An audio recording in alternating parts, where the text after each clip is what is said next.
Yo guys, what is going on? It's your boy BurkRound88 coming at you with another rundown, another weekly rundown, weekly recap of everything that's kind of happened this week, the cards that have come out, the shifts that have happened, and what we can expect going forward. So off of this week, what have we learned? What have we gathered? If you've missed anything, right? If you're catching this video wondering what I've missed, I got you covered. Let's get into it, guys. I hope you do enjoy it. So when I do the rundowns, I'm not going to break into the cards. I do videos on the cards if you want to see them. But the rundown will generally give you like, hey, look, we've gotten good cards coming out. With the Matthews MSP, the Pasternak, Matthews kind of mid in my opinion, but hopefully he gets better. And then we get good base cards along the way. But after the base cards, we also got Team of the Week, some good ones, Slavkovsky being a pretty good one, and the 82s obviously coming out in the same format we were used to from last year. And then transaction cards, all that stuff, right? But also, we got champs. And what champs has given us for information, at least up until now, is we have silver 2 to make it into champs. Now, something that I have done is silver 2 is something I've reached. I've been up into gold.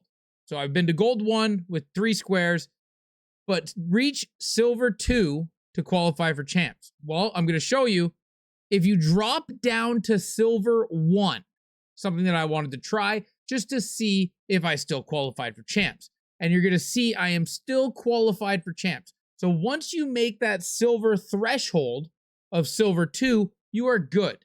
So for the rest of the season, I am in champs no matter what happens. So you don't have to worry about fighting to stay in to silver 2. You just have to get to silver 2. So that's something we have learned today. That's something we have learned throughout the week when they dropped the champs information on Friday. Now, something else they dropped was the rewards for champs. This clearly, guys, is not the rewards for champs. There is no way that EA is only going to reward the top 100 players in champs. If they did, they would essentially be telling everyone outside of the top 150 to not bother playing champs. Now, they're not going to do that, right? They're not going to tell their player base, don't play online. Don't play online because it's not going to reward you. They're not going to do that. As you see, when it comes to ranked, you do get kind of rewarded. So they're not going to totally take your rewards out from under you. I am curious, though, what champs is going to give us because that top 100 clearly is not the final product. Don't worry, it will change. I'm assuming Wednesday, when they drop champs, we will see more. Now, while we're on this screen, I do want to talk about the ranked bottleneck.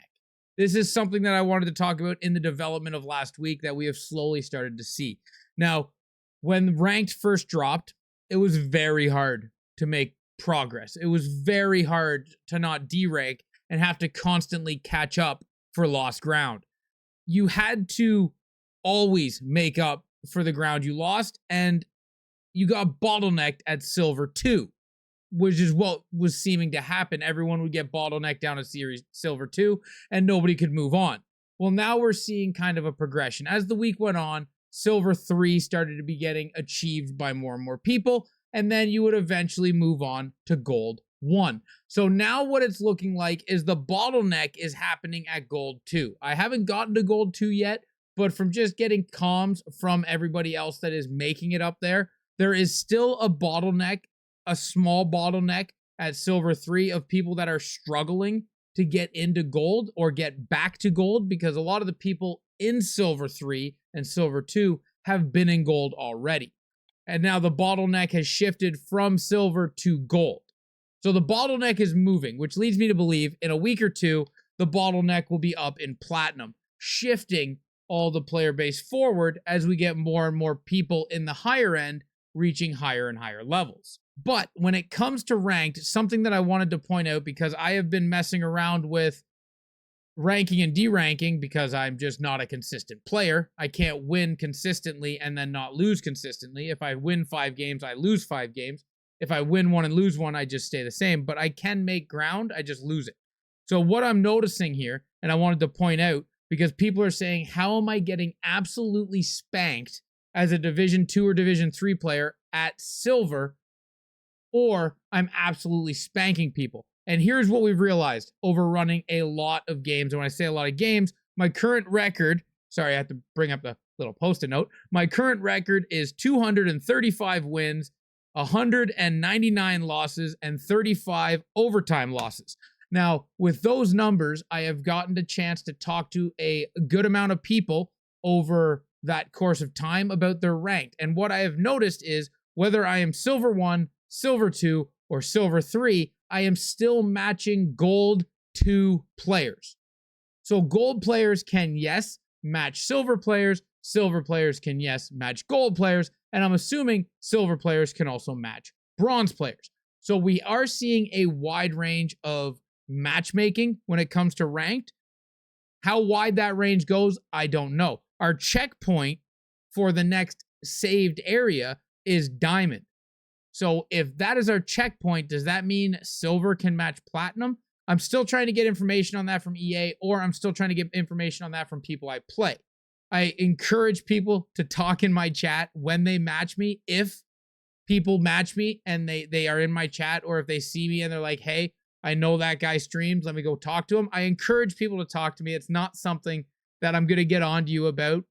I just generally want to talk to people about the divisions they're in, where they've gotten to, stuff like that. So the information that I've gotten, I have at max from people I've talked to matched Gold 2 and Gold 3. That's as high as I've matched, or at least as high as people have told me they've been.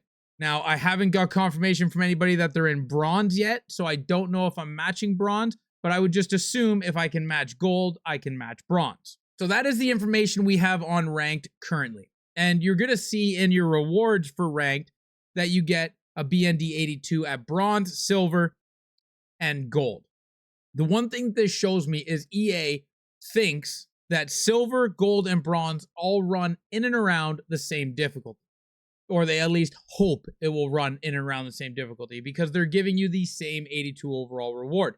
If Gold was seriously going to be that much difficult, they would have done it like Platinum, where you get a little bit of a bump and go up to 83. But they're assuming Gold is an easy target to hit, is at least what I'm assuming, by the fact that they give you 80s and an 82, and in Silver, they give you 78s and an 82.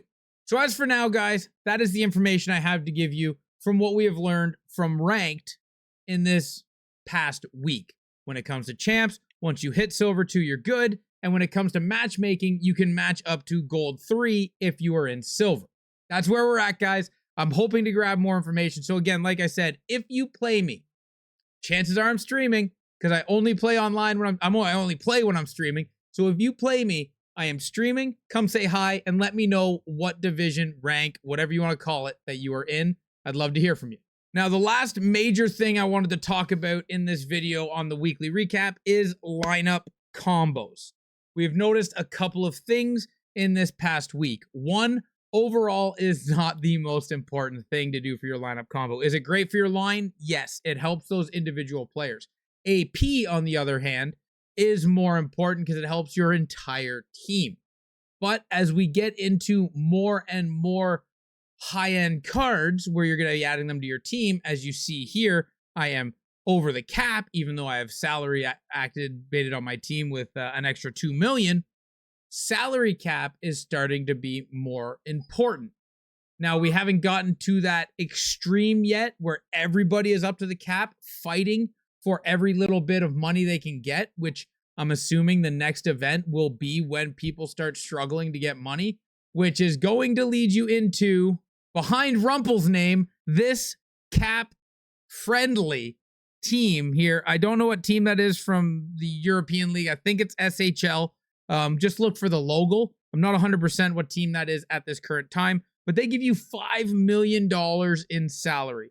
Now, if you could maybe get a lineup of those two on your defense and a lineup of San Jose and Utah on your goalies, maybe, which is what more people are going to be doing. So I see a way, or I see a pattern coming where this is going to be a massive swing coming into the last half of this season, where the salary will be the most important part, because people aren't going to be adding cards to their team because they're at a max salary. Like right now, you're going to look at my top line. It has Bichelle, if I said that name right, and Heiskanen. If they drop a better Dallas or Finnish defenseman than Bichelle, I will be looking to add him to my team. However, I'm already over the cap. So now I either have to save money, which I can't do on my backup goalie, Chris Mason, who is only 800,000, and I can't really do it anywhere else unless I wanted to sacrifice that second line of Fedorov, Matthews, and Will Smith. But Will Smith, I'm trying to get objectives done with assists with Will Smith online. Matthews is a favorite player of mine, and Fedorov doesn't fit anywhere, so I might as well put him on that line. So unless I'm willing to save money by, getting rid of that line, everything else is an extreme juggle of my team. If I decide I need to save money with Gordie Howe, I either have to go find another Detroit Canadian that's significantly cheaper, or I have to tear down that entire line and rebuild it, trying to get that AP and stay under cap. Why I bring that up is this is where I think people are going to maybe do what I'm looking at doing, where you get rid of the Rob Blake, Quinn Hughes line, and you add that European line, which for reference is this team right here, and you can see it on the side over there, Lila Hockey in the SHL. I probably said that wrong.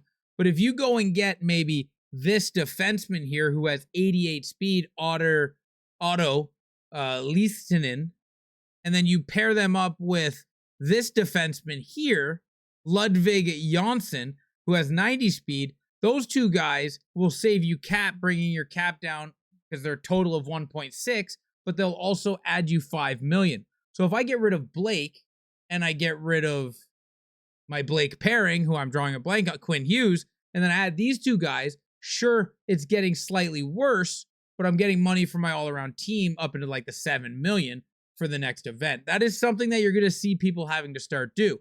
Or if you just want to get that money without hurting your squad, well, you would hope to grab one of these guys where he still has 90 speed, everything else is boosted up. Same with his D partner, still has 86 speed, but everything else is boosted up. But they're going to cost you 12 million total, which isn't really what you're after. Yes, you'd be getting the 5 million boost, but if you drop from Blake and Quinn, you're dropping 10 million to add 12 million. So you're really only adding 3 million to your team. Now, $3 million could go a long way. That's the difference of adding, a $5 million Matty Barzal or an $8 million fantasy card, which is something we're going to talk about in another video because I do want to dive more into fantasy. But this is just going to be the recap, guys. I hope you did enjoy the recap. But in all, the recap has showed us, one, salary cap is probably going to be the most important thing, and those lineup combinations will start to be some of the most expensive cards as people drift towards salary because they need space. And two, ranked and champs have showed us a lot this week about deranking, staying in champs, and matchmaking of ranked. If you did like this deep dive, guys, if you did like this breakdown or rundown of this past week, the recap, give it a big old thumbs up. Leave in the comment section down below what you've experienced with it so far and how your week has gone. I'm sorry if you're a cup chase player, a wildcard player, or a moments player. Offline is something that I just haven't been into playing this year, so I haven't really dabbled into any of it, if at all. Like, I haven't really touched much of it at all.